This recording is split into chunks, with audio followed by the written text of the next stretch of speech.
अस्सलाम वालेकुम फ्रेंड्स। आज की वीडियो में हम दो बेसिक और इम्पॉर्टेंट ट्रिक सीखने जा रहे हैं जिसकी हमें डेली लाइफ में बहुत ज़रूरत पड़ सकती हैं और इसके थ्रू हम बहुत सारा टाइम बचा सकते हैं।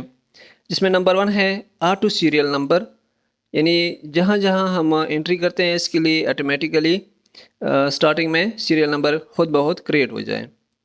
और दूसरा उसके बॉर्डर, क्योंकि हम अक्सर डेटाबेस के लिए बॉर्डर का यूज़ करते हैं और अपने डेटा को बॉर्डर के अंदर ही लिखते हैं। तो ये भी मैं चाहता हूँ कि हमारे जो बॉर्डर हैं वो ऑटोमेटिकली क्रिएट हो जाए, ना कि हम मैनुअली जाएं और सेलेक्ट करें और फिर बॉर्डर अप्लाई कर दें। और इसमें ऐसे भी हो सकता है कि अक्सर दफ़ा कुछ ज़्यादा एरिया जो है उसके ऊपर बॉर्डर अप्लाई हो जाते हैं, या बीच में कुछ हम डिलीट करें उसके ऊपर भी बॉर्डर अप्लाई हो जाए। तो इससे बचने के लिए हम दोनों तरीक़ों को फार्मूला के ज़रिए से ऑटोमेटिक करते हैं। ऑटोमेटिक बॉर्डर के लिए सबसे पहले एक रेंज सेलेक्ट करनी है, कंडीशनल फॉर्मेट पे जाना है और मैनेज रूल पे क्लिक करें ताकि हम टाइटल पे ऊपर पहुंच जाएं। उसके बाद यहाँ से भी आप न्यू रूल अप्लाई कर सकते हैं, या दूसरा तरीका दोबारा कंडीशनल फॉर्मेट पे जाएं, यहाँ पे न्यू रूल है उस पर क्लिक करना है।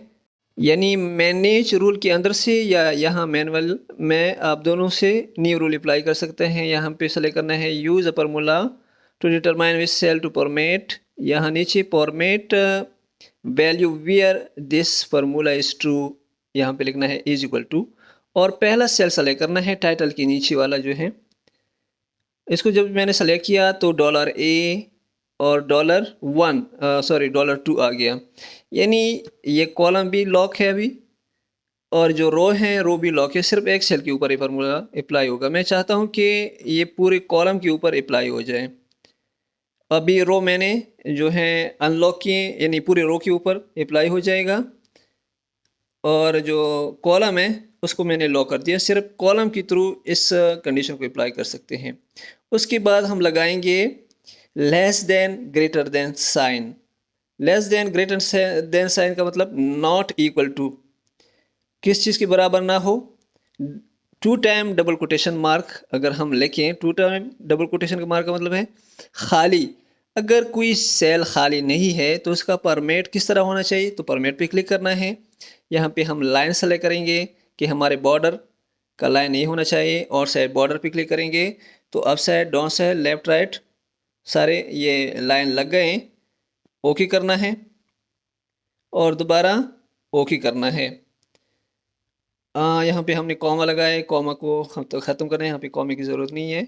Not equal to blank cell, okay करना है। अभी ये ओके हो गया, लेकिन सिर्फ ए वाला जो कॉलम है इसकी रो से ये अप्लाई हो जाता है। मैं यहाँ पे 1 2 3 लिखता हूँ तब ये बॉर्डर क्रिएट हो जाएंगे। यहाँ पे मैं लिखता हूँ 1, पूरी बॉर्डर क्रिएट हो गए हैं डेटा के। 2 3 4। अगर आप चाहते हैं कि नहीं हम पूरे डेटा के ऊपर ये बॉर्डर डायरेक्ट अप्लाई करना चाहते हैं, तो उसका फिर दोबारा हम सेलेक्ट करेंगे और मैनेज रूल यानी एडिट करेंगे उस रूल को। मैनेज रूल पे जाना है, इस रूल को सेलेक्ट करना है जो हमने अप्लाई किया, ऊपर एडिट पे क्लिक करना है। अब क्या करना है, ए से पहले वाला जो डॉलर है सिर्फ इसको हमने डिलीट करना है। यहाँ पे क्लिक किया और बैक स्पेस से इसको डिलीट किया। अब क्या करना है, ओके करना है, सिंपल ओके करना है बस। अब क्या होगा, यहाँ पे ए पे B C D E F सब के ऊपर ये अप्लाई हो जाएगा। ओके किया, अप्लाई, ओके किया। अभी आप देख सकते हैं जहाँ जहाँ पे भी डेटा है वहाँ पे हमारे बॉर्डर क्रिएट हो गए। लेकिन यहाँ पे मैं लिखता हूँ 1 2 3, तो ये देखिए यहाँ पे भी बॉर्डर क्रिएट हो रहे हैं। लेकिन 1 2 3 को हम इस तरह मैनुअल नहीं लिखेंगे, इसके लिए भी हम फार्मूला यूज़ करेंगे। उसके बाद इसका ये फ़ायदा हो गया कि जब भी हम कोई एंट्री करेंगे उसके लिए ऑटोमेटिकली 1 2 3 क्रिएट होता रहेगा, और जो डेटा हम डिलीट करेंगे तो हमारा सीरियल नंबर भी बरकरार रहेगा। यहाँ पे मैं लिखता हूँ PEO स्विच, तो इस सेल का जो बॉर्डर है क्रिएट होना चाहिए, क्रिएट हो गया।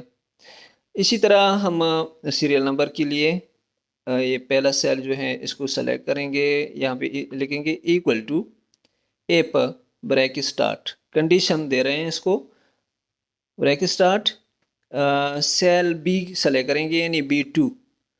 हमारे पास ये वाला जो है ये B2 वाला सेल है, तो हम मैनुअली लिखेंगे B2 is equal to blank. Blank का मतलब यानी डबल कोटेशन 2 टाइम हम एंटर करेंगे, कॉमा, तो ब्लैंक रहने दे, दोबारा डबल कोटेशन हम एंटर करेंगे। ये सही नज़र नहीं आ रहा है, ऊपर फार्मूला बार में देखें। B2 is equal to blank, तो ब्लैंक रहने दें, वरना क्या करें, कौंटा, कौंटा यानी काउंट करना शुरू कर दें। कौंटा ब्रैकेट स्टार्ट, किसको काउंट करना है, B2 को दोबारा हम एड्रेस देंगे, B2 डबल डॉट B2 और ब्रैकेट क्लोज कर देंगे। पहला वाला B2 जो है इसको सेलेक्ट करेंगे और F4 के साथ लॉक करेंगे, ताकि ये दोबारा एक एक मतलब 1 1 2 2 3 3 इस तरह ना आ जाए। अगर ये पहला वाला B2 हम लॉक ना कर दे तो यहाँ पे सिर्फ 1 1 आ जाएगा या 2 2 आ जाएगा पूरे उसमें कॉलम में। इसको ओके कर देंगे और इसको अप्लाई कर देंगे पूरी डेटा के ऊपर। आप देख सकते हैं 1 2 3 4 2 15 सीरियल वाइज ये जो है अप्लाई हो गए। अब इसको जहाँ तक आप चाहें अपने डेटाबेस शीट में या वर्कबुक में अप्लाई कर सकते हैं। ये नंबर फिर तब अपीयर होंगे, आपको नज़र आ जाएंगे जब आप कोई डेटा एंटर करते हैं। अगर डिलीट करते हैं, वो जो हमारे सीरियल नंबर पहले लगे हुए हैं वो भी गायब हो जाएगा। मैं दोबारा लिखता हूँ PO स्विच, तो यहाँ पे 15 आ गया। आगे आपकी मर्ज़ी है जो भी डेटा एंट्री करना है। बॉर्डर टेस्ट करने के लिए मैं यहाँ पे अगर कुछ लिख दूँ तो यहाँ पे भी बॉर्डर क्रिएट हो जाएंगे। ये मैंने कुछ भी लिख दिया, ये बॉर्डर क्रिएट हो रहे हैं, यानी सीरियल नंबर भी ऑटोमेटिकली क्रिएट होते रहेंगे। और सीरियल नंबर को हम नहीं लिखेंगे मैनुअली, हम जस्ट एंट्री करेंगे तो सीरियल नंबर उसी एंट्री के मुताबिक अपने सीरियल में क्रिएट हो जाएगा। 15 या 16 क्रिएट हो गया। इसी तरह जितने भी आप एंट्री करेंगे तो इसके लिए ऑटोमेटिकली आपका सीरियल नंबर क्रिएट होता रहेगा, बॉर्डर क्रिएट होते रहेंगे। अगर हम यहाँ से कुछ डिलीट कर दें तो सीरियल नंबर भी जो हैं यहाँ से गायब हो जाएंगे और 11 12 नीचे जो सीरियल नंबर है वो ऑटोमेटिकली इन असेंडिंग या इन सीक्वेंस हो जाते हैं, उसका सीक्वेंस भी बरकरार रहते हैं। उम्मीद करते हैं आज की वीडियो समझ आई होगी। अगर वीडियो समझ आई है तो वीडियो को लाजमी लाइक कर दें। अगर फर्स्ट टाइम मेरे चैनल में आए हैं तो चैनल को भी सब्सक्राइब कर दें। अपना बहुत सारा ख्याल रखिएगा। मिलते हैं नेक्स्ट वीडियो में। अल्लाह हाफिज़।